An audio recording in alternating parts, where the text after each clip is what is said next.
네, 전국에 계신 구직자 여러분들 안녕하세요. 인크루트 사이트 그리고 유튜브 채널을 통해 인사드리게 된 차재원 강사라고 합니다. 반갑습니다. 오늘 제가 준비한 내용은 변화되는 시대, 디지털 채용의 흐름에 적절하게 대응하는 것과 최신 취업 트렌드 같이 좀 준비하면서 우리가 효과적으로 다가올 2020년 하반기 공채를 대응하기 위해서 준비한 특강으로 마련해 보았습니다. 저는 취업 전문 강사고요. 화면에 보시는 이력과 같이 저는 현재 다양한 공간에서 취업과 관련된 온 오프라인 강의를 진행하고 있습니다. 한국직업방송을 통해서도 여러분께 인사를 드리고 있는 강사고요. 아무쪼록 오늘 영상에서 잘 부탁드리겠습니다.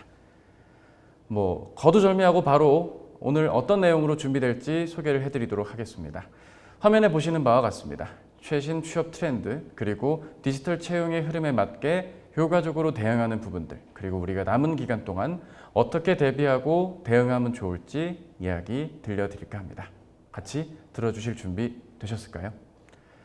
근데 사실 이런 강의는 제가 여러 군데에서 할 때마다 느끼는 부분이지만 오프라인에서 여러분을 만날 때와는 달리 온라인으로 여러분과 이야기를 하다 보면 좀 어느 정도 체크가 좀 되는 부분이 좀 부족합니다. 집중해서 제 얘기를 듣고 계시는 건지 아닌지 좀 확인을 하고 싶은데 좀 답답한 부분이죠. 지금 모니터 앞에서 여러분들이 어떤 표정을 지으며 제 강의를 듣고 계실지 저는 어느 정도 가늠이 됩니다.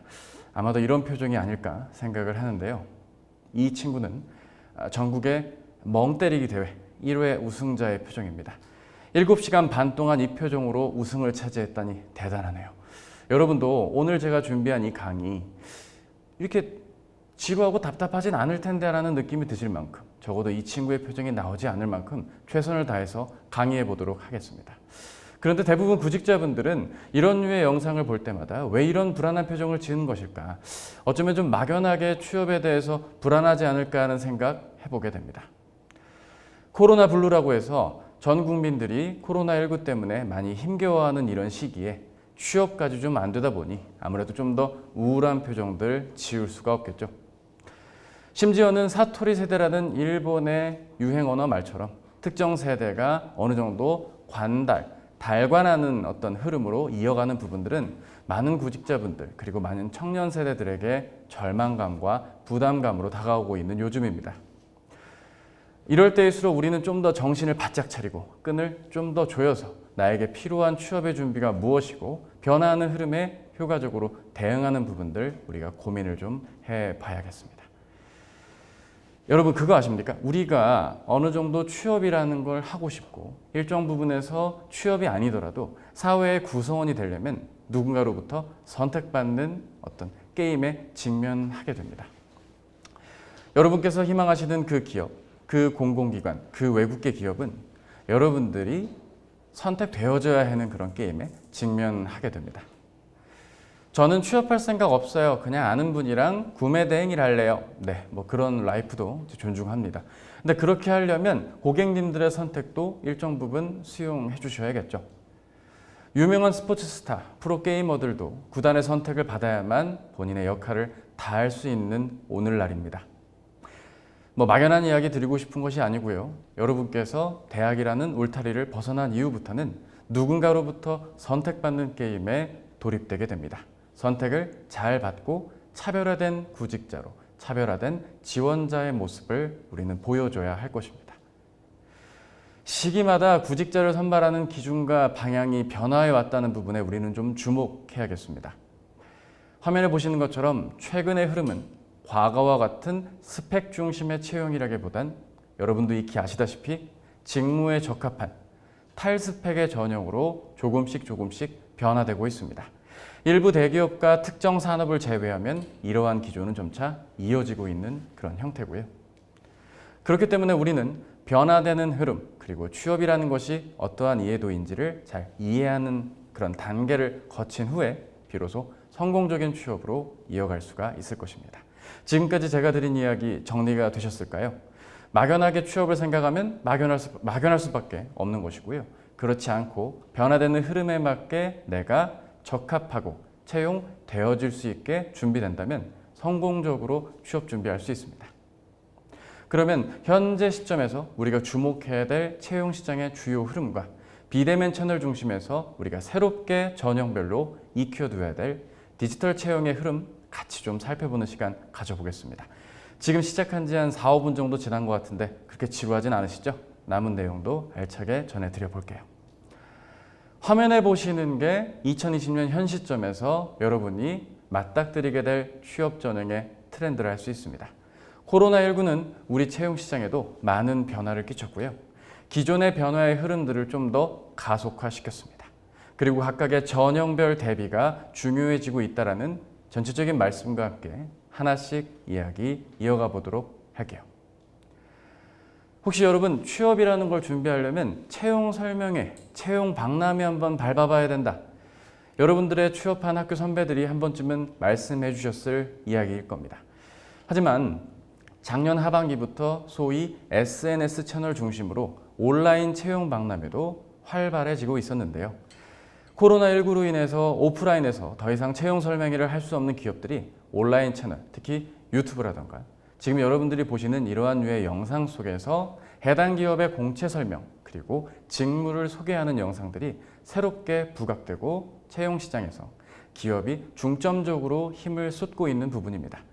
많은 기업들이 특히 기간 산업을 하는 산업재 회사들일수록 해당 회사의 비즈니스와 직무를 좀 효과적으로 설명하기 위해선 이러한 채널 서비스들 많이 이용을 하고 있고 접근하고 있습니다. 실제로 많은 기업들이 인크루트의 설문 내용과 함께 본다면 언택트 채용이라는 이름으로 박차를 가하고 있다고 합니다. 화면에 보시는 테이블이 모든 걸 설명할 텐데 뒤에서 설명드릴 화상 면접이라던가 실제 플랫폼 비즈니스를 하는 곳들이나 게임 업체들은 아예 채용을 처음 시작할 때부터 최종 합격할 때까지 대면이 아닌 비대면 온라인 채널상에서만 채용을 이어가고 있는 것이 최근의 흐름입니다.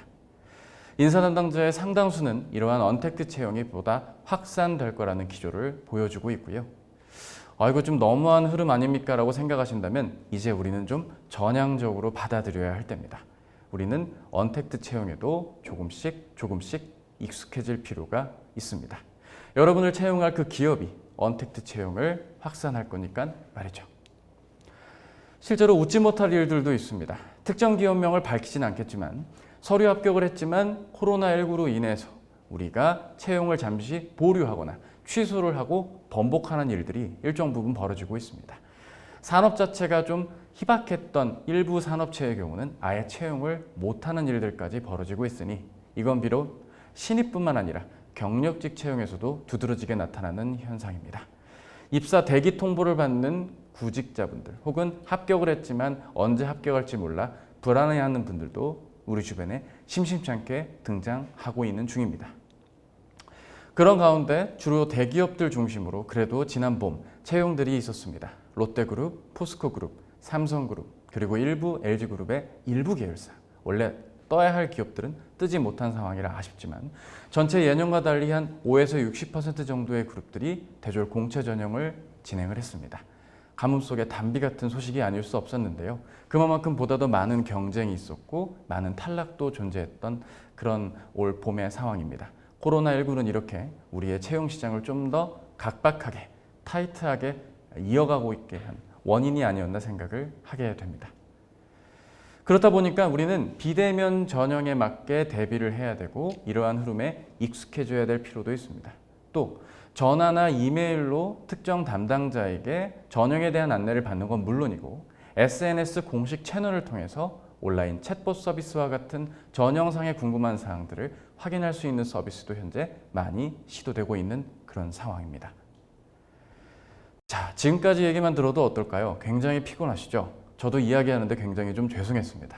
제가 잘못한 건 아닌데 어쨌든 여러분들이 취업에 대한 피로도 점차 늘어나는 게 사실입니다.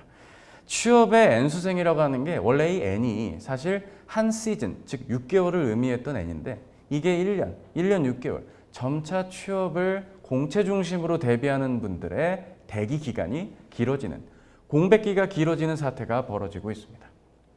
스펙이 부족해서 떨어진 것 같아 하는 그런 불안한 마음 때문에 또 필요하지 않을 정도의 과다한 스펙을 취득하시면서 자격증을 취득하고 거기에서 만족을 얻는 형태의 취업 피로도가 점차 가중되고 있고요. 소위 올드루키라고 해서 일정 부분 기업체에서 근무를 하시다가 내가 새롭게 기회가 왔다는 이유로 퇴사를 하고 다시 지원을 하시거나 혹은 다니면서 취업 준비를 하시는 이런 취업 올빼미족, 병행족들도 등장하고 있는 그런 상황입니다. 그렇기 때문에 기업체들의 채용 기획이 줄어들고 또 줄어드는 이런 흐름 속에서 보다 더 경쟁은 가열되고 있는 그림으로 여러분들이 이해해 주시면 되겠습니다. 전통적으로 채용은 상반기는 전체 채용, 1년 채용의 약 35에서 40%를 차지하고 하반기에 나머지 채용의 TO가 있기 마련이었는데 그러지 못한 흐름으로 흘러가다 보니 전체적으로 하반기 채용이 좀 더 늘지 않을까라는 기대감이 올 하반기에는 원래 있었습니다. 하지만 현 시점에서 코로나19가 다시 한번 점점 확산이 되고 있는 그림이라고 봤을 땐 올 상반기와 크게 다르지 않을 수도 있다는 어두운 전망도 조심스럽게 해보게 됩니다.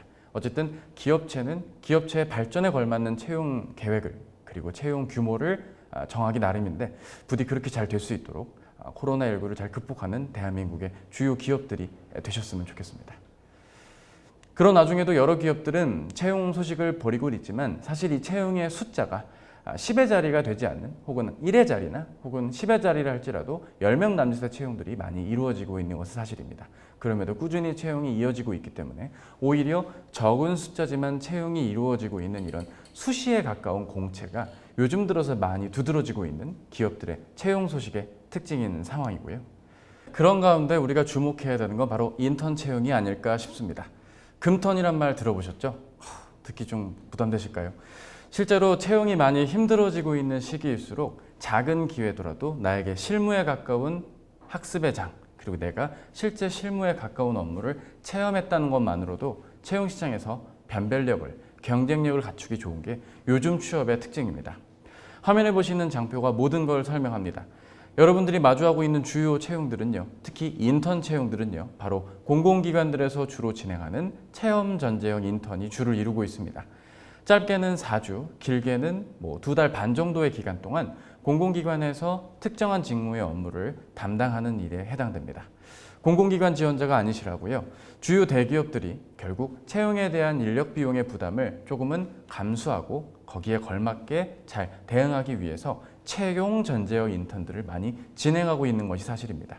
일정 부분 채용을 할 텐데 소프트 랜딩, 해당 직무에 조금 더 안정적으로 적응할 수 있게끔 채용을 전제로 하는 인턴이 바로 채용 전제형 인턴이고요. 외국계 기업이라고 한다면 앞서 말씀드린 이러한 두 가지 트렌드가 잘 혼재되어 있는 것이 인턴 전형의 특징이라 할 수 있겠습니다. 화면에 보시는 것처럼 다양한 인턴의 공고와 내용들이 올라와 있습니다. 이러한 내용을 일일이 읽어드리기보단 여러분들이 조금만 검색을 하셔도 마주할 수 있는 곳들이고요. 저는 이건데 지원이 가능할까요? 좀 걱정이 되네요 라고 걱정스럽게 보시겠지만 조금씩 지원을 해보시는 걸 저는 추천을 드리고 싶습니다. 왜냐하면 여러분의 경쟁자들도 이미 그렇게 지원을 하고 있습니다.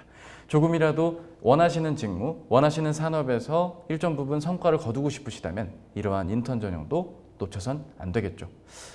저는 구직 활동을 좀 길게 해서 이 정도 정보는 알고 있습니다, 강사님 이라고 생각을 하신다면 적어도 지금 말씀드리는 내용에 주목해야겠습니다. 아무래도 인턴이라는 게 좀 멋지고 좀 규모가 있는 스케일이 큰 프로젝트성의 업무라기보단 단순한 사무 업무를 반복하는 경우들이 종종 있기 마련입니다. 무분별한 지원에 따른 조기 번아웃만큼은 막아야 되겠다. 이런 점을 좀 같이 좀 말씀을 드리고 싶은데요. 이런 거를 막으려면 일정 부분 회사와 직무를 탓하기보단 내가 매주 어떤 업무를 맡았는지도 잘 기록하고 정리하는 습관이 중요합니다. 추후에 특정 기업 혹은 해당 기업에서 다시 지원을 하셨을 때 내가 이 인턴 기간 동안 단순한 업무를 했다기보단 이 업무를 통해 익히고 깨우치고 배운 게 무엇인지를 자소서와 면접 답변으로 소개해 주셔야 되기 때문입니다. 따라서 번아웃 없게끔 효율적이고 체계적으로 꼼꼼하게 자기 일정 관리해 주시는 그런 인턴 습관까지 같이 챙겨주신다면 조금은 번아웃 될 수 있는 인턴 근무도 조금은 입체적이고 다채롭게 보여지실 수 있으리라 생각됩니다. 많은 분들이 취업에 대한 이야기들 듣다 보면 한 번쯤 걱정하시는 그 단어들이 떠오를 겁니다. 네, 지금 화면에 보이는 내용 인적성입니다. 그 중에서도 적성검사. 전통적으로 사기업을 지원하시는 분들이라면 이 부분에 대한 고민 아직도 많이 계시겠죠. 실제로 온라인으로 삼성 적성검사가 상반기 때 이루어진 것이 올해 가장 큰 변화 중에 하나인 상황이었습니다.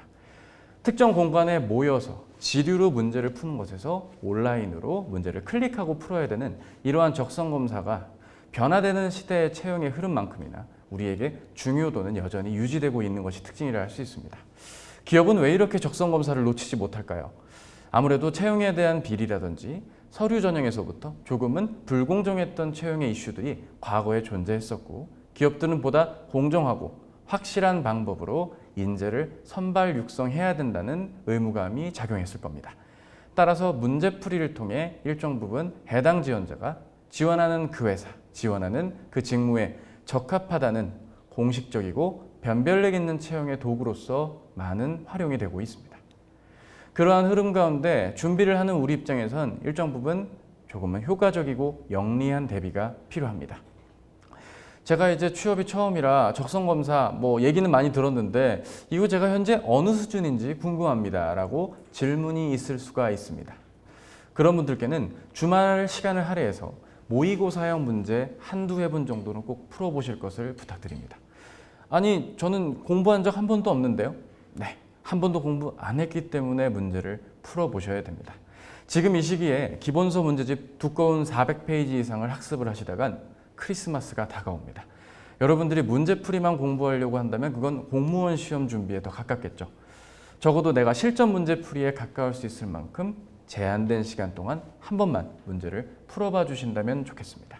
실제로 문제를 제한된 시간 안에 80% 이상만 풀어주셔도 본인의 문제풀이 능력 나쁘지 않습니다. 물론 찍는 건 있어서는 안 되겠고요. 그리고 그 80%의 문제 푼 내용 중 90% 이상 정도는 맞아주신다면 바로 실전 문제풀이 중심으로 적성검사 대비를 해 주셔야겠습니다. 그렇지 못하시다면 이제 기본서라든지 다양한 방법들을 통해서 스터디도 있을 것이고요. 적성검사에 대한 대비, 학습이 기본적으로 이루어져야 될 것입니다. 적어도 우리가 기억해야 되는 건 이런 부분입니다. 적성검사에 대한 문제풀이에 있어서 주목해야 되는 부분들, 바로 찍는 문제에 대한 여부입니다. 내가 모르는 문제가 나오면 일정 부분 찍는 행위들을 주로 합니다. 여러분들 수능 시험이라든지 여러 자격 시험들을 통해 객관식 시험에서 내가 모르는 게 나오면 한 번으로 통일해서 클릭 이런 식으로 내가 문제풀이를 이어가시는 경우들이 있을 텐데요. 적어도 이 적성검사에서만큼은 이러한 찍기는 불허, 있어서는 안 되겠습니다. 화면에 있는 예시를 한번 설명을 좀 드려볼까 합니다. 실제로 30문제가 나오는 문제가 있다 가정합시다. 언어 문제 30문제 중에서 어떤 학생은 20개를 맞았고 4개를 틀렸는데 못 푼 게 6가지입니다. 즉 클릭 자체, 즉 체크 자체를 못한 질문이 6가지가 있다 가정합시다. 근데 또 다른 학생은 21개, 즉 정답을 1개를 더 맞췄지만 못 푼 문제는 3개, 그리고 오답이라 가까운 혹은 본인이 문제를 찍어서 풀어서까지 포함하여 오답의 개수가 앞선 친구보다 좀 더 많은 경우, 즉 정답은 더 맞았지만 오답도 더 발생한 경우에는 오답 점수에 마이너스 가중치가 더 붙는 바람에 결과적으로 점수를 더 낮게 총점받는 일이 벌어지게 됩니다. 정답을 더 맞춰도 오답 개수로 인해서 탈락할 확률이 높아지는 게임이 바로 기업체 적성검사 게임입니다. 따라서 우리는 좀 기억을 해주셔야겠습니다. 일방적으로 찍기보다는 최대한 심사숙고해서 풀어주시고 모르면 모르는 대로 남겨두시는 것이 오히려 좀 더 전략적인 접근이 아닐까라는 생각도 조심스럽게 하게 됩니다. 주요 기업들의 적성검사 난이도는 화면에 보시는 것과 같습니다. 두산그룹의 적성검사가 아무래도 난이도가 높은 편입니다. 그리고 비슷한 난이도의 SK그룹, LG그룹의 적성검사, 그리고 현대차그룹의 적성검사가 전통적인 흐름이었다면 최근 들어서는 삼성 G사트가 아무래도 표준이 되어가고 있는 것이 특징이라 할 수 있겠습니다. 그래서 많은 분들이 적성검사를 처음 준비하실 때 삼성 G사트 적성검사 문제를 직접 풀어보시거나 하는 노력들이 현재 이어지고 있습니다. 그런데 이 삼성 G사트 온라인으로 치루어졌다는 점, 앞으로도 계속 이어질 수 있다는 점에 우리가 주목을 해야 됩니다. 내가 무언가의 문제를 지류 종이에서 일방적으로 푸는 것에서 벗어나서 화면을 보고 클릭을 해야 되는 상황일 텐데요.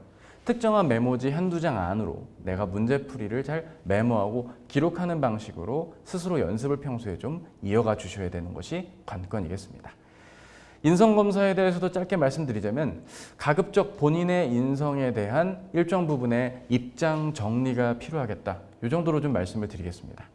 왜냐하면 말이죠. 여러분들은 의외로 여러분들 스스로에 대한 성향 내용들을 잘 파악 못하고 계십니다. 지난 여름 가장 유행했던 게임이 뭔 줄 아십니까? MBTI 성격 유형 검사입니다. 주변 친구들과 평소에 말씀 잘 나누시는 분이라 할지라도 소극적일 수 있습니다. 내향적인 분도 친한 지인들 앞에선 굉장히 유머러스할 수도 있는 것입니다. 기업은 가장 객관적으로 인재가 될 여러분의 성향을 그리고 인성을 확인하고자 합니다. 내 자의적인 느낌으로 해석하시기보단 이러한 유형 검사들을 한두 차례 받아보시면서 본인이 어떤 성격 유형을 갖고 있는지를 한번 가늠해 보신 후에 인성검사에 돌입하신다면 적어도 정답에 대한 일정 부분 일관성 있는 답변이 나오지 않을까라고 생각을 해보게 됩니다. 지금까지 말씀드린 이러한 흐름들을 정리해 보자면 사기업들이 이러다가 이거 공채를 폐지하는 건 아닐까라는 생각도 조심스럽게 해보게 됩니다. 아무래도 공채 경쟁률이 갈수록 치열해지고 있고 그러한 가운데 인재를 채용하는 기업 입장에선 비용을 좀 세이브하는 차원에서 여러 직무를 한 번에 뽑기보단 수시로 필요한 직무, 현업에서 실제 각 팀에서 요구하는 인재의 수만큼 간헐적으로 채용을 하고 있는 이러한 흐름들. 실제로 현대자동차 그룹의 경우는 재작년부터 이러한 채용의 기조를 이어가고 있는 상황입니다. 코로나19 사태 이전에도 이후에도 기업들의 장기 불황의 흐름 속에서 저비용 고효율의 채용을 위해서라도 이제는 구직자분들이 이러한 기업의 수시에 가까운 아니 상시에 가까운 채용에도 일정 부분 익숙해질 필요가 있겠습니다. 점점 이 직업이라는 것도 이렇게 좀 코로나19 사태로 인해서 변화되는 흐름이 아닐까 싶습니다. 뉴스 헤드라인의 모습처럼 기익워커라고 해서 일정 부분 정규직이라기보단 슈퍼 비정규직, 평생 직장의 개념이 점점 모호해지고 있는 이런 현실들은요. 아무래도 정규직보다 더 잘 나가는 크리에이터, 작가, 저와 같은 직업을 가진 강사나 컨설턴트, 여러 다양한 매체 속에서 다양한 직업의 형태로 변형되고 있는 상황입니다. 아니 강사님 지금 취업 얘기하는데 이러한 얘기가 무슨 말씀이신가요? 라고 하겠지만 결국 여러분을 채용할 그 기업과 여러분을 채용하고 주목하고 있는 그 산업이 직업에 대한 개념을 달리 보고 있는 그런 상황입니다. 기본적으로 프리랜서들이 여러 플랫폼에서 수익을 거두는 기익워커의 삶을 보고 계십니다. 낮에는 직장인이고 밤에는 다양한 형태로 N잡너라는 이름으로써 여러 돈이 나오는 내 급여가 나오는 창구를 활발히 이어가고 있는 것들이 우리도 모르게 조금씩 우리 주변에서 이루어지고 있는 상황들.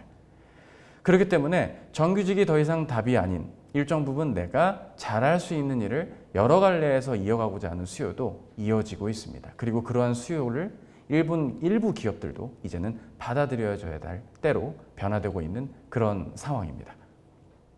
더 이상 어느 수준에서 내가 어떠한 좀 근사한 일, 멋진 일을 해내야만겠다. 평생 직장에서 내 꿈을 펼치리라 라는 느낌보다는 이제는 좀 더 현실적으로 먹고 사는 고민을 하는 것 수준에서 일정 부분 내가 직업을 선택하고 그 안에서 새로운 기회를, 새로운 소명을 발견하는 형태로 변형되고 있습니다.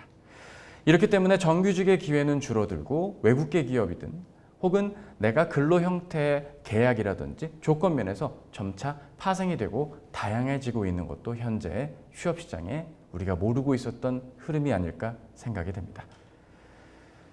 그러한 가운데 우리가 이제 주목해야 되는 거 바로 디지털 채용의 변화의 흐름입니다. AI라는 단어는 이제 적어도 이 영상 보시는 여러분들에게 익숙한 단어가 될 것입니다. 그런데 이 AI라는 것이 전지전능하게 모든 걸 평가하는 것은 아닌 상황입니다. 크게 두 가지 전형에서 우리를 힘들게 하고 있습니다. 첫 번째는 서류를 평가하는 단계에서 AI 시스템이 활용되고 있고요. 면접 평가 전형에서 응용되고 있습니다. 하나씩 내용을 이어가 보도록 하죠. 신문 기사에도 나와 있지만 AI는 이제 서류 전형에서 인사 담당자 혹은 채용을 평가하는 현업 직무 담당자들의 어려움을 덜어주고 있습니다. 2박 3일, 4박 5일간 일일이 하나하나 꼼꼼히 읽어야 되는 서류 전형을 단 몇 시간으로 줄여주는 효과. 실제로 여러분들이 작성하시는 그 자기소개서의 내용을요, 한두 문장으로 요약을 해주는 것이 이러한 소프트웨어 시스템의 특징입니다. 이 지원자는 이러한 성향이고 이 경험은 어느 정도 수준의 경험입니다. 라는 식으로 짧게 정리를 하니까 그 정리된 내용을 바탕으로 서류 전형, 그 안에서 일정 부분 당락의 참고 자료로 활용이 되고 있는 그런 상황입니다. 딥러닝을 기반으로 하는 것이 AI 소프트웨어의 특징이기 때문에 일정 부분 앞으로 더 해를 거듭할수록 이러한 빅데이터들이 활용될수록 보다 더 날카롭게, 정교하게, 핀셋처럼 여러분들의 자소서가 평가될 예정이라고 하니까요. 빨리 취업을 하는 게 우리에게 더 유리할 수도 있겠네요. 이러한 AI 채용을요, 단순히 서류 정령에서만 챙겨야 된다고 한다면 큰 오산입니다. 여러분들이 익히 알고 계시거나 혹은 취업이 처음이신 분들께는 아직은 낯선 그 단어 AI 역량 검사에 대해서 우리가 좀 알아야 될 텐데요. 본격적인 전형에 대한 안내에 앞서서 우리가 좀 기억해야 되는 건 몇 가지가 있습니다. 아무래도 비대면 채널에서 화면을 보고 진행을 해야 되니까 무조건 멋있고 신뢰감 주는 밝은 표정을 지어야만 붙어야 하는가? 라는 오해가 있을 수 있는데요. 이러한 질문에 대해선 어느 정도는 오케이, 하지만 100% 확실하다라고 말씀드리진 못할 것 같습니다. 물론 사람이라는 게 긴장을 하다 보면 표정이 굳기 마련입니다. 저도 지금 긴장을 해서 표정이 좀 자연스럽지 못할 뿐인데 어떤가요? 여러분 좀 어떻게 느끼셨는지 모르겠습니다. 이 AI 평가도 마찬가지입니다. 너무 어두운 얼굴을 한다면 물론 채용에선 좋지 못한 평가를 일부 받을 수는 있겠지만 가급적 평소의 표정을 유지해 주시는 것만으로도 AI 역량 검사에서 불이익을 받을 일은 없습니다. 고득점을 받아야만 합격할 수 있는가라고 할 텐데요. 역으로 좀 질문을 드리고 싶습니다. 대체 이 AI 역량 검사의 고득점의 기준은 무엇일까요?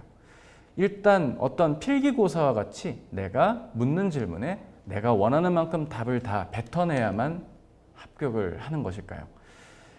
저는 아니라고 말씀을 좀 드리고 싶습니다. 해당 기업체가 실제로 이러한 역량 검사를 세팅을 했을 때 일정 부분 조건값이 있기 마련입니다. 절대적으로 옳은 답이 있다기보단 해당 기업이 특정한 문제 유형에 이러한 유형에 가까운 답을 한 지원자에게 우선적으로 합격의 영광을 제공하게 됩니다. 따라서 본인의 기준으로, 본인의 시각으로만 보고 이러한 상황 질문, 이러한 게임 질문에 내가 효과적으로 답을 했다고 해서 본인 기분만 만족이 된다 해서 그게 결국 합격으로 이어지는 건 아님을 밝힙니다. 실제로 제가 오프라인에 만나는 많은 학생들의 경우에서도 일정 부분 그렇게 본인은 되게 후회 없이 면접을 봤다고 했지만 오히려 AI 역량 검사에서 떨어지는 일들이 종종 발생하기도 하거든요. 고득점의 기준은 여러분이 생각한 것과 많이 다른 것이 현실입니다. 이러한 면접 전형, 이해도, 경험치가 많으면 유리할까요? 라고 질문하는 분들도 계신데요. 물론 저와 같은 직업을 가진 분들의 의견과 상향들은 다르겠지만 대다수는 아마 저와 같은 대답을 하시지 않을까 생각됩니다. 네, 조금이라도 적응도가 있으면 문제를 접하기 좀 쉽고 본인이 의도한 대로 답이 자연스럽게 나올 것입니다. 이와 유사한 실제로 AI 역량 검사를 모의 테스트할 수 있는 다양한 어떤 교육기관들, 취업 포털 사이트들의 다양한 서비스들도 현재 존재하기 때문에 여러분들이 시간이 난다면 일정 부분 활용할 필요도 있을 것입니다. 다른 건 몰라도 이러한 류의 AI 역량 검사, AI 면접에 가까운 이러한 역량 검사는 일반적으로 비주얼, 보이스, 그리고 버벌 이러한 형태들에서 3V가 중요하다고 알려져 있습니다. 하지만 이러한 부분들은요, 단순히 보여지는 것이 중요하다는 것만은 아닙니다. 답변을 하는 내용과 그 답변을 전달하는 면에 있어서도 일정 부분 효과적으로 들려줘야 됩니다. 일단 언어적으로만 놓고 봤을 땐 답변을 한번 하게 되더라도요, 문장을 너무 한 문장을 길게 말씀하시는 것보단 짧고 간결하게 여러 번 나누어 말씀해 주시는 것이 평가하기에 그리고 평가받기에도 유리하다 말씀을 드리겠습니다. 표절률에 가까울까요? 이를테면 내가 어떠한 소통 능력을 묻는 AI 역량 검사 질문이 나왔다고 했을 때 내가 저는 소통 능력이 있습니다. 저의 소통 능력은 고교 시절로 거슬러 올라갑니다. 소통이 어려웠을 당시 저의 소통은 이렇게 소통되어졌습니다. 제가 웃기려고 이런 말씀 드리는 게 아니라 긴장하면 같은 단어를 67번 반복할 수도 있는 것이 이러한 면접의 특징입니다. 같은 단어도 패러프레이징, 치환해서 같은 의미도 다르게 국어적으로 보여줄 줄 아는 것도 디테일한 부분이지만 놓치지 않으셨으면 좋겠고요. 비언어적으로 봤을 땐 여러분들의 목소리부터 시선, 말의 속도까지 다양한 부분에 대한 고민이 이어져야 할 것입니다. 이게 지금 스피치 강의가 아니기 때문에 여러분들께 굳이 일일이 열거해 드리진 않겠습니다. 하지만 중요한 건 평소만큼만 답변해 주셔도 결과가 좋게 나올 것입니다. 평소답지 않기 때문에 여러분의 결과가 좋지 않을 수도 있음을 밝힙니다. 그만큼 충분히 연습이 이루어져야겠죠. 특히 다른 건 몰라도 이 시선 처리는 정말 중요합니다. 무언가를 암기한 듯한 느낌이나 정면을 바라보지 못한 채 너무 아래쪽을 향해서 답을 한다면 무언가 거짓을 내포하고 있는 느낌을 줄 수도 있습니다. 적당한 안정된 시선 처리는 필수다. 이렇게 좀 말씀드리겠습니다. 그리고 평소에 말이 좀 빠르신 분은 평소보다 조금은 천천히 말을 하는 연습이 같이 이루어진다면 어떨까 싶고요. 게임 면접을 제외하면 사실 일반적인 오프라인 대면 면접과 큰 차이가 없을 수도 있는 게 특징입니다. 따라서 평소 취업 스터디라든지 개인적인 차원에서 답변 연습을 병행하신다면 이러한 역량 검사에서 비언어적으로 본인이 불리할 수 있는 부분들은 방지할 수 있지 않을까 생각해 보게 됩니다. 화면에 보시는 넘버로 대부분의 어떤 이런 채용 솔루션, AI 역량 검사를 기반으로 한 채용 솔루션은 꼭 무조건 이렇게만 진행된다가 아니라 대략적으로 화면에 보는 순서대로 이루어지는 것이 일반적인 특징입니다. 동그라미 3번을 보시면 기본 질문이라고 보이시죠? 네, 우리가 아는 그런 기본 질문입니다. 간단한 자기소개, 본인의 성장 과정이나 성격상의 특징을 묻는 질문. 탐색과 상황 질문과 같이 특정한 상황을 가정하거나 내가 어떠한 의사결정을 하는 상황 판단 상황에서 얼마만큼 효과적으로 이야기를 할 수 있는지를 묻는 질문이기도 합니다. 실제로 롤플레이를 요구하는 경우도 있습니다. 잠시 뒤에 좀 더 살펴보기로 하고요. 그리고 일반적인 공공기관 채용이나 대기업들의 1차 면접 때 등장하는 심층 구조화 면접 질문도 화면에 보시는 것처럼 확인할 수 있습니다. 여기에 게임 면접 질문이라고 해서 많은 구직자분들이 현재 많은 설전이 오가고 있는 그런 면접 전형까지 이 AI 역량 검사라는 이름 안에서 벌어지고 있습니다. 실제로 인크루트는 인크루트 뷰라고 해서 비대면 면접 전형에 맞게 여러 솔루션이 이루어지고 있습니다. 인크루트 뷰를 비롯한 여러 채용 포털 사이트들에서 주요 기업들의 채용 전형에 직간접적으로 활용이 되고 있는 것이 요즘의 특징입니다. 비대면 화상 면접부터 실제 AI 역량 검사에 이르는 이러한 과정들, 실제 채용 포털들을 한번 좀 둘러보시면서 지금 저 강사분이 말하는 얘기가 현재 이렇게 이루어지고 있구나라는 부분을 좀 느껴보셨으면 좋겠고요. 그러한 차원에서 설명 좀 더 이어가 봐도 괜찮을까요? 실제로 여러 가지가 있겠지만 기본적으로 이러한 류의 면접에선 답변의 구조는 좀 정형화되게 이루어지는 것이 중요합니다. 사람이 평가한다기보단 AI가 일정 부분 평가의 기초 자료로 활용이 되기 때문에 답변을 어느 정도 템플릿화해서 이루어지실 때 일정 부분 좋은 결과가 있겠습니다. 어떠한 질문이 나왔다면 그 질문에 대한 정답을 먼저 두 갈식으로 밝혀주고요. 일정 부분 본론이라 할 수 있는 이야기가 나와주면 좋습니다. 결론까지 같이 말해주면 좋은 이러한 구성들, 일정 부분 답변이 템플릿화되고 정형화되게 나와주는 것이 좋습니다. 경험을 묻는 구조화 질문에서 경험을 너무 길게 말한다라든지 해당 경험의 배경 설명을 너무 길게 얘기한다면 그것 또한 적절하지 않습니다. 한번 예를 들어볼까요? 힘든 일을 딛고 어려움을 극복한 경험을 답해주세요 라고 실제 이 AI 역량 검사에서 질문이 나왔다고 가정을 합시다. 대부분 구직자분들 중 학습이 좀 덜 돼 있거나 답변의 구조에 고민을 좀 덜 하신 분이라면 답변을 이렇게 할 확률이 높습니다.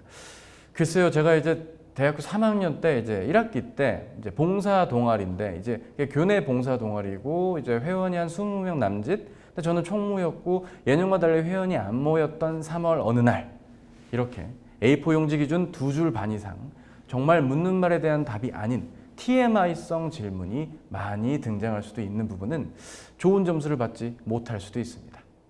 답변의 내용이 중요하다는 게 아니라 답변의 구성을 저는 지금 말씀을 드리는 겁니다. 평가 잘 받기 위해선 고민해야 될 요소가 좀 디테일화될 필요가 있습니다. 문제 해결을 묻는 것이 이러한 AI 역량 검사에서 주요 채점의 기준이 되곤 합니다. 여러분들은 문제 해결에 대해서 조금은 막연하게 문제가 벌어졌으니까 잘 해결했음 하고 답변이 끝날 수가 있을 텐데요. 조금은 어렵게 듣지 마시고 간단하고 심플하게 요약하자면 다음과 같은 겁니다. 문제 상황을 잘 인지하고 있고 적절한 대안을 주고 거기에 맞게 결과를 거둘 수 있는 그런 상황 판단이나 과거의 경험을 답해주는 것. 이것이 여러분들이 AI 역량 검사의 일부분에서 꼭 놓치지 말아야 될 포인트가 아닐까 싶습니다. 실제로 전략적인 사고를 저는 할 수 있습니다. 저는 전략적으로 로지컬하게 논리적으로 답을 할 줄 알아요. 라고 구두상으로 내가 그냥 일반적인 오프라인 대면 면접에서나 할 법한 이야기가 아니라 특정한 상황이든 과거의 경험이든 내가 이 문제를 그 당시 혹은 이 상황을 어떻게 인식하고 있고 거기에 맞게 어떻게 대안을 줄 수 있고 그렇다면 이렇게 행동할 것이다. 이렇게 문제 해결을 착실하게 할 수 있는 구조적인 해결에 강점이 있는 지원자를 우리는 보여줘야 할 것입니다.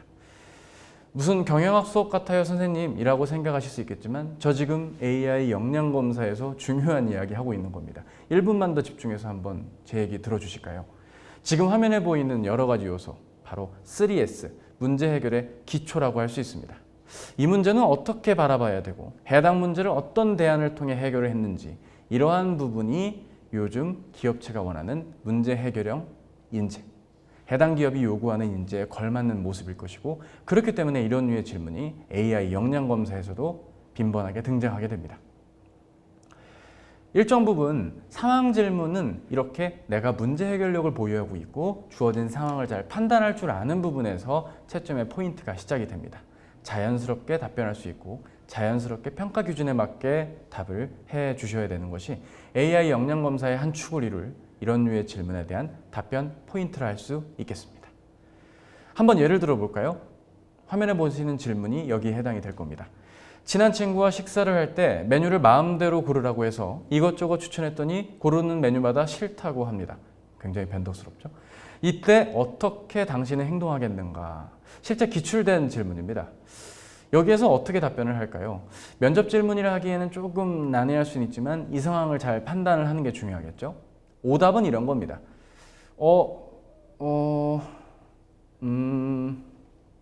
이렇게 답을 못하고 10초 이상 머뭇거린다면 좋지 않은 평가를 받을 수가 있습니다. 오히려 상황을 빠르게 판단하고 적절하게 대답을 하는 것이 중요합니다. 아무래도 고르지 못한다는 건 일정 부분 먹고 싶은 메뉴가 많을 수도 있을 것 같아서 제가 임의로 메뉴 한 5개 고르고 그 안에서 고르게 할 것 같아요. 그래도 안 고른다면 제가 임의로 고르겠습니다. 틀리지 않은 답입니다.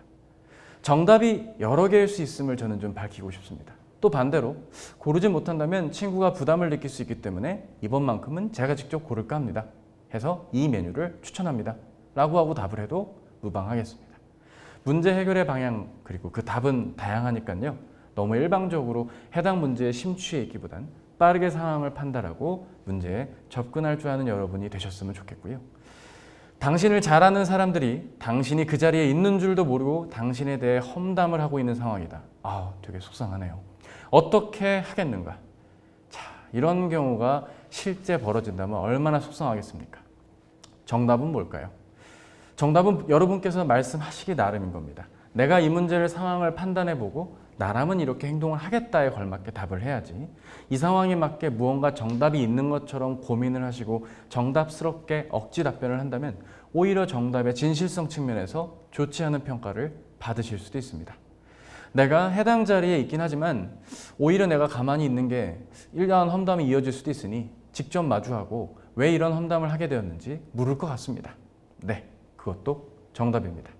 아닙니다. 제가 여기서 등장하면 분위기가 어색할 수 있기 때문에 일단 저는 쥐죽은 듯이 있겠습니다. 하지만 그 이후에 시간이 될 때 그 이야기를 한 분에게 정식으로 다가가서 진지하게 대화를 나누고 싶습니다. 혹시 저에 대한 오해가 없는지 확인하기 위해서입니다. 네, 이 답변도 정답이 될 수 있습니다.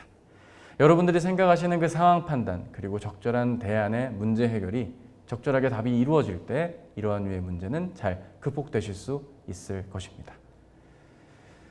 특정한 상황에서는 다양한 상황들이 나옵니다. 상대가 무리하게 무언가를 요구할 때 어떤 문제 상황을 제시해주고 롤플레이에 가깝게 문제에 대한 답을 하셔야 되는 케이스들도 존재하곤 합니다.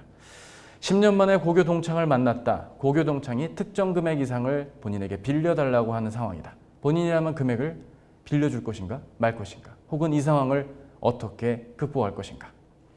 이런 류의 문제가 나왔다고 가정한다면 빠르게 먼저 상황을 파악하는 것이 중요합니다. 그렇구나. 그대가 지금 급여가 필요하구나. 돈이 필요하구나. 상황에 대한 이해죠. 그런데 어쩌지? 부정적인 상황을 확인하는 겁니다. 모든 돈은 우리 부모님이 관리하고 계셔. 긍정적인 단어로 거절을 하는 거죠. 어쩐다. 이거 내가 계산할게. 그리고 필요할 때마다 나에게 연락을 주렴. 소프트 워딩이죠. 내가 너무 미안한데 내가 도와줄 수 있는 거 돈을 빌려주는 거 외에 나머지는 다 내가 도와주고파. 친구야 미안. 자, 제가 극단적인 비유를 드는 게 아니라 실제로 기출된 문제에 기반한 답을 알려드리고 있습니다. 또 제가 지금 말한 거 외에도 새로운 답변은 나올 수도 있습니다. 정답을 찾기 위한 과정이 아니라 이러한 특정한 상황을 잘 이해하고 접근하는 것이 우리에게 필요한 AI 역량 검사에서의 포인트라 할 수 있겠습니다. 실제로 이런 류의 면접 전형들 소개를 해드렸지만 많은 구직자분들에겐 좀 부담으로 다가올 수 있고 아직 한 번도 전형을 겪어보지 않은 분들에겐 조금은 이게 과연 내가 소화할 수 있을까 하는 부분에 대한 좀 걱정이 드실 수 있습니다. 하지만 실제로 전형을 마주했던 분들에 대한 설문조사의 내용들을 보자면 일정 부분 어느 정도 긍정적인 어떤 효과가 있지 않은가라는 일정 부분의 설문 내 결과들이 나오고 있습니다. 제 주변은 한 명도 그런 얘기 안 하던데요 라고 보실 수 있지만 의외로 많은 구직자분들이 생각보다 이러한 비대면 채널에서의 면접 전형, 특히 AI 역량검사 전형에 대해서 걱정했던 것만큼 그렇게 심각하게 어렵거나 하진 않았다. 오히려 좀 더 대면 면접, 오프라인 면접에서 갖고 있는 부담을 좀 덜게 되었다라는 말도 심심치 않게 확인이 될 수 있곤 합니다. 이러한 류의 AI 역량 검사, 그리고 일부 기업들이 많이 하고 있는 비대면 온라인 채널에서의 화상 면접에서 우리가 주목해야 되는 건 지금 화면에 보고 계시는 이 이미지, 바로 이 웹캠입니다. 아니, 웹캠이 어떻다는 의미죠? 라고 생각을 하시겠지만요. 바로 이 웹캠 이미지를 정면으로 응시하시면서 답변을 해주시는 약간의 센스가 우리는 필요하겠습니다. 실제로 면접관 혹은 AI 역량 검사를 눈으로 확인하실 때는, 그리고 말로 들으실 때는 모니터를 응시해 주시면 됩니다. 하지만 여러분이 답변하실 때는 가급적 노트북에 있는 그 가운데 앵글 혹은 내 웹캠의 앵글을 직접 응시하시면서 정면을 바라보시면서 답변을 해주시는 게 일정 부분 유효하겠습니다. 특히 화상 면접 같은 경우는 평가자가 모니터를 통해 여러분의 모습을 볼 텐데 모니터를 보면서 말하는 여러분은 시선이 조금은 아래로 가게 됩니다. 아래로 가는 시선으로 답을 듣는다면 조금은 부정확하게 보일 수도 있고 평가를 하는데 확신을 덜 가질 수도 있습니다. 불편하시겠지만 또 자꾸 쳐다보면 눈이 좀 아플 수는 있지만 일정 부분 노트북의 가운데 앵글 혹은 웹캠의 정면을 응시하면서 답변하실 때만큼은 이러한 부분 유의해 주셨으면 좋겠습니다. 저도 지금 카메라 정면 보면서 이야기하고 있는데 보시는데 무리가 없으시죠? 여러분의 답변도 마찬가지여야겠습니다. 지금까지의 이야기들은 채용에 대한 흐름들, 특히 디지털 채용의 변화 속에서 우리가 어떻게 전형이 이루어지고 있는지를 확인했다면 짧지만 남은 기간 우리가 어떻게 대비하면 좋을지의 이야기도 같이 좀 설명을 드리고 싶습니다. 일단 직무 전문성을 요구하는 다양한 형태로 변형, 그리고 적은 인원을 상시로 뽑기 때문에 이럴 때일수록 나의 직무 전문성을 과거의 경험이나 취득하셨던 자격, 혹은 교육과정들, 혹은 전공 지식 등을 입체적으로 표현할 수 있고 면접 답변을 할 수 있게 할 이야깃거리를 정리하는 게 중요합니다. 할 이야깃거리. 내가 자소서에 활용하고 면접 답변에 답할 수 있는 수준만큼 정리가 필요합니다. 저도 구직활동을 해봐서 알고 있습니다. 구직자의 심리상 무언가 많은 정보가 나에게 다가와야 취업 준비를 할 것 같은 생각들이 드시겠죠. 저도 여러분 마음 이해합니다. 하지만 이번 게임은 단순히 정보를 많이 알고 있다고 해서 해결되는 게임이 아닙니다. 내가 알고 있는 나의 이야기를 누군가에게 글과 말로 혹은 비대면 역량 검사 솔루션을 통해서 보여주실 필요가 있습니다. 그리고 그 안에서 어느 정도 성과를 창출했던 경험들이 일정 부분 드러나준다면 더욱 효과적인 기업이 원하는 인재의 모습으로 비춰질 수 있을 것입니다. 어느 정도 내 과거의 성과가 미래의 성과로 연결된다고 요즘 기업들은 보기 때문입니다. 우리가 기억해야 되는 건 지금 화면에 나와 있는 것처럼 주요 자소서와 면접 부분에서 평가의 항목들에 좀 주목을 해야 될 필요도 있을 것입니다. 화면에 보시는 거에 예를 들어보자면 도전정신이나 성과가 있다고 했을 때 제가 취업을 할 때만 하더라도 여러분들 이러한 열정, 도전, 목표 지향성은 대개 이렇게 표현을 했습니다. 후회 없이 살자는 저의 목표 아래 도전했고 성과는 늘 저에게 따라왔습니다. 제가 지금 말하면서도 굉장히 오글거리는데 이런 글을 여러 개 읽는 담당자의 마음은 오죽하겠습니까, 여러분? 화면 오른쪽에 나와 있는 어떤 세부 평가 요소를 잘 한번 읽어보실까요? 주어진 과업 달성을 위해서 목표와 기한이 나온다. 겹친 업무의 층위를 파악하고 업무를 처리해 나간다. 그렇습니다. 기업은 서류나 면접 답변에서 지원자에게 듣고 싶은 답에 정형화된 구조가 있습니다.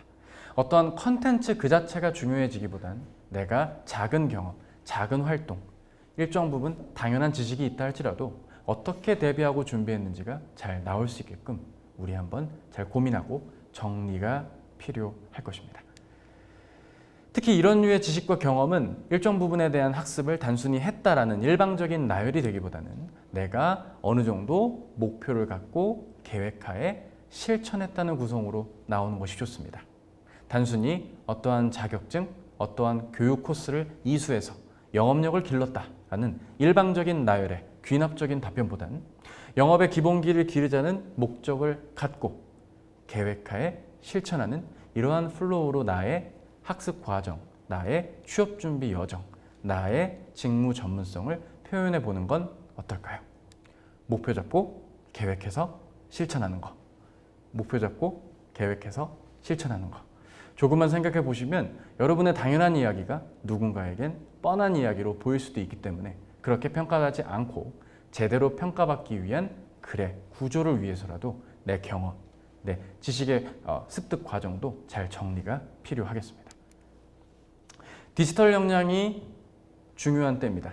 단순히 디지털 채용 전형이 도입됐기 때문만이 아니라 여러분들이 입사하시고 나서 주요 입사하실 그 주요 사업들과 비즈니스들은 디지털 역량이 있는 인재를 선호하기 마련입니다. 따라서 컴퓨터를 활용하는 능력은 기본이고요. 여러분들이 특정 분야와 관련해서 내가 알아야 될 지식들은 단순히 취업 전형 이후에서도 이어질 것입니다.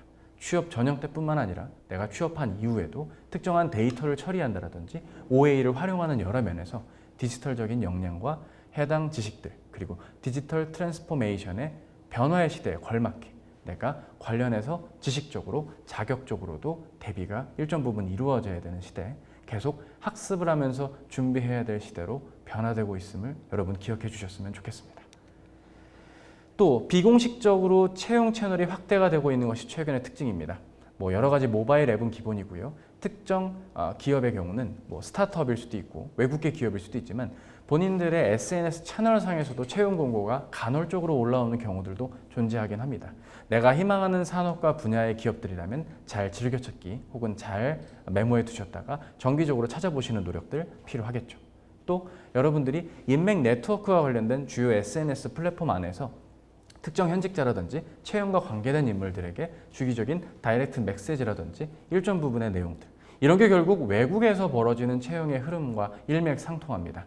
점차 공채가 아닌 이러한 변화의 흐름에 좀 걸맞게 혹시 이 영상을 보시는 분들 중 조금은 학년이 어리시거나 저학년이시라고 한다면 이러한 부분에 대한 대비도 일정 부분 필요하겠습니다. 허울 좋은 인맥의 수준이 아니라 채용 전형에 일정 부분 도움이 될 수 있는 인맥 관리까지 조금은 수고스러우실 수 있지만 일정 부분 생각은 해 주셨으면 좋겠습니다. 왜냐하면 보다 검증된 인재를 한 번에 정확하게 제대로 채용하려는 어떤 기업의 니즈가 이런 류의 기업들에겐 있기 때문입니다. 잘 한번 여러 갈래로 취업 준비를 해야겠구나라고 이해하시면서 저의 내용에 귀 기울여 주셨으면 좋겠습니다.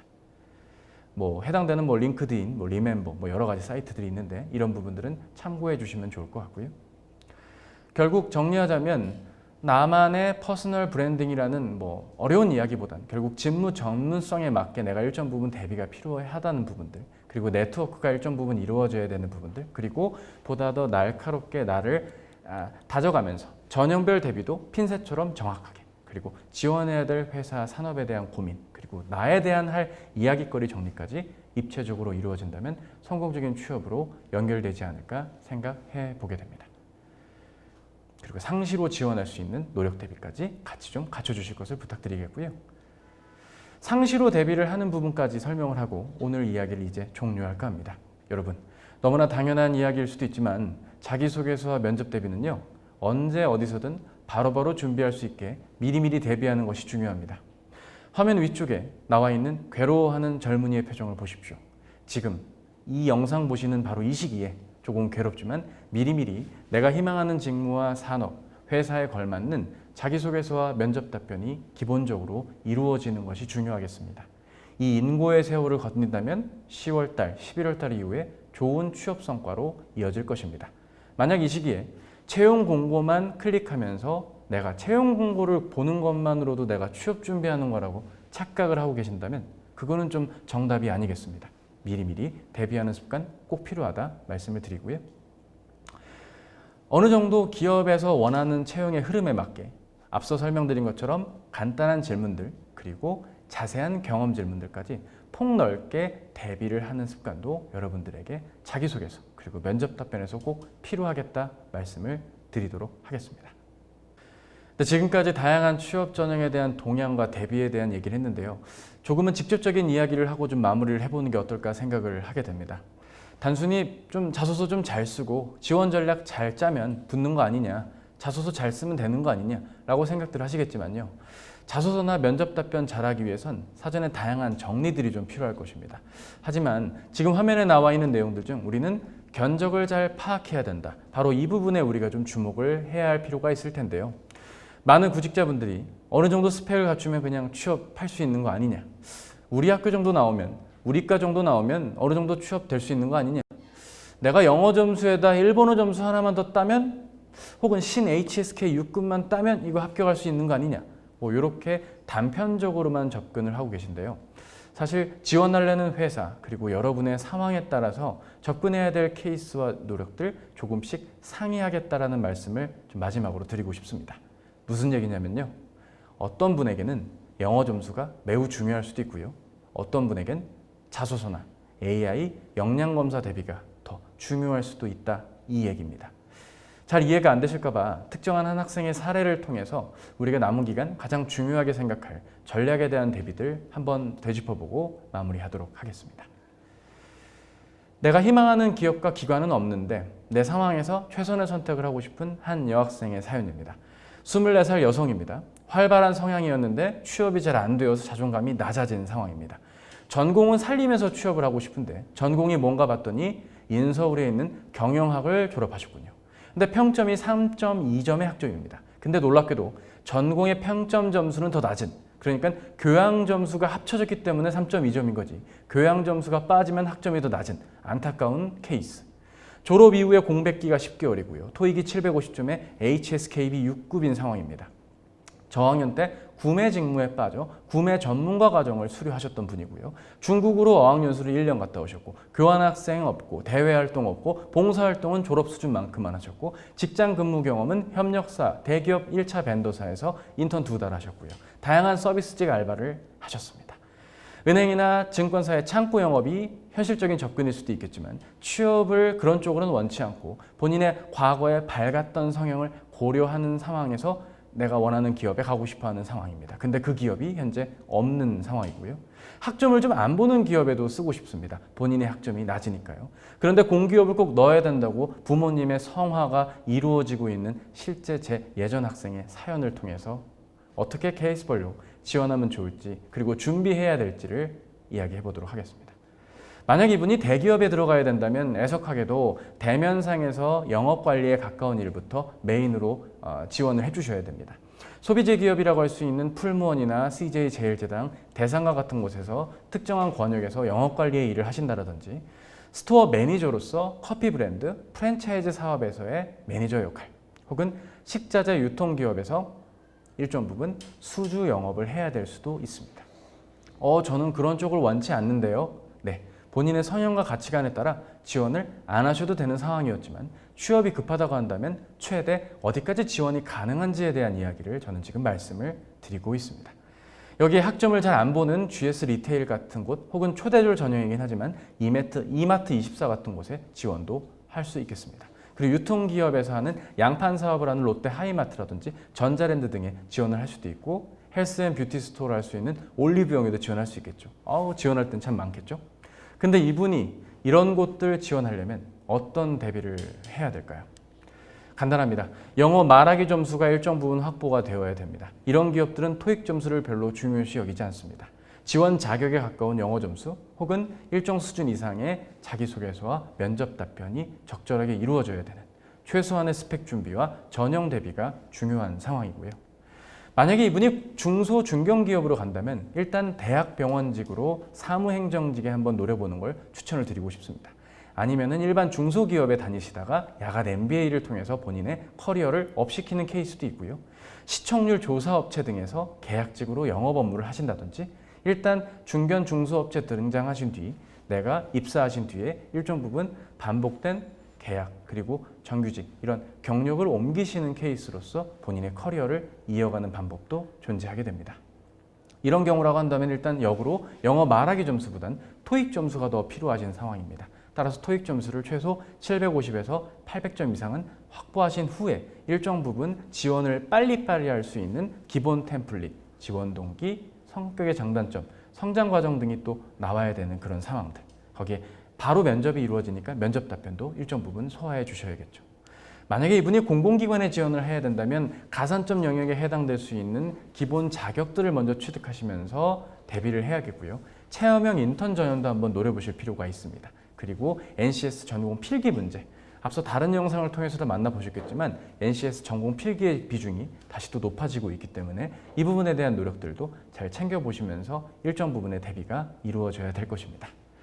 한 지원자가 지원해야 될 업종과 기관, 사업에 따라서 준비해야 될 요소의 스펙들 그리고 준비해야 될 노력들이 조금씩 다름을 확인할 수 있습니다. 다 지원하고 싶으시다고요? 네, 그럼 이런 부분까지 다 케어를 해야 됩니다. 그렇지 않고 선택을 한다면 선택과 집중에 맞게 하는 것도 틀린 접근은 아닐 것입니다. 일정 부분 여러분들이 생각하실 수 있는 부분에 맞게 취업 준비 원활하게 이루어질 수 있게 이러한 류의 의사결정들, 전략들, 케이스마다 잘 소개해 드린 거 참고하셔서 여러분들의 상황에 맞게도 잘 대비가 이루어지셨으면 합니다. 어떠셨나요? 오늘의 저의 이야기, 50분 조금 넘게 진행된 이 이야기가 여러분들의 취업 전형의 트렌드를 조금이라도 좀 가깝게 이해하시게 되고 조금은 막연하게 느껴졌던 것도 현실적으로 피부에 와 닿으셨으면 하는 그런 바람입니다. 영상을 보시다가 궁금하셨던 점들 있으면 질문도 많이 남겨주시고요. 효과적인 범위 내에서 답변도 드릴 수 있도록 하겠습니다. 긴 시간 영상 시청해 주셔서 감사드리고요. 여러분의 올 하반기 취업은 꼭 성공할 것입니다. 감사합니다. 네, 몇 가지 질문을 드리고 싶은데요. 첫 번째로 차쿠니치님께서는 상반기에 비해서 하반기 대졸 공채 시장이 어떤 변화가 있을 것으로 예상하시는지요? 네, 일단은 코로나19가 종료가 되면 아무래도 채용되지 않았던 상반기의 그 TO가 하반기 채용으로 좀 전이되지 않을까라는 기대감은 사실 있었는데요. 최근에 코로나19 사태가 다시 좀 더 확산이 되면서 이에 대한 영향이 일정 부분 있다라고도 보여집니다. 따라서 좀 안개 속에서 희망을 좀 봐야 되지 않을까 하는 마음으로 상반기보다는 조금 더 많은 채용의 기회가 있지 않을까 생각합니다. 그래도 상반기보다는 하반기에 채용 소식이 좀 있을 것 같아서 반갑기도 한데요. 우리 준비생들 같은 경우에는 사실 스펙에 대한 고민이 상당히 많습니다. 이 직무에 대한 부분이라든지 또 지원 분야에 따라서 자격증이 필요하거나 인턴 경험이 필요하지 않습니까? 그래서 이런 경험이 없다 보니까 이번 하반기가 아니라 내년 상반기를 준비해야 되지 않을까 이런 고민을 하는 친구들이 많은데 질문이 상당히 예리하시는 것 네, 같습니다. 이런 부분에 대해서는 어떻게 생각하시는지요? 예, 만약에 다음 연도 상반기나 하반기에 채용의 기회가 확실히 보장이 되었다면 이러한 전략도 절대 나쁜 전략은 아닙니다. 그리고 과거에는 꽤나 많은 구직자분들이 본인의 부족한 스펙을 보완하기 위한 전략으로도 많이 활용이 되었었는데요. 하지만 요즘같이 채용이 언제 또 어떤 기회로 다가올지 모를 이럴 때에는 가급적이면 좀 병행을 해주시는 걸 좀 추천을 드리고 싶습니다.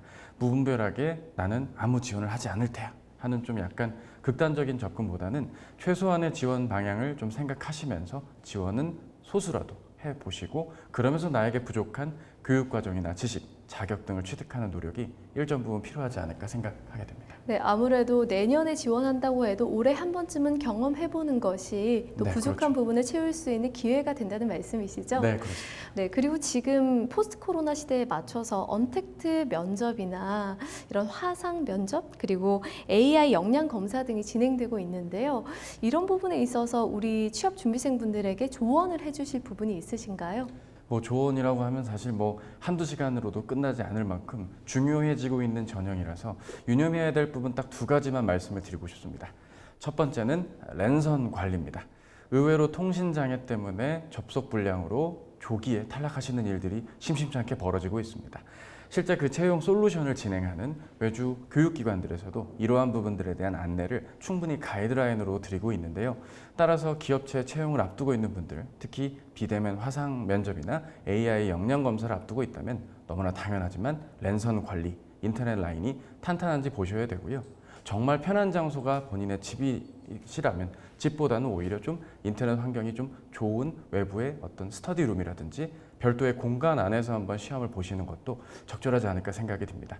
뭐 이런 건 너무나 좀 당연하다고 느끼셨다면 그거 외에도 우리가 꼭 기억해야 되는 건 각각의 유형에 좀 익숙해질 필요가 있다는 것입니다.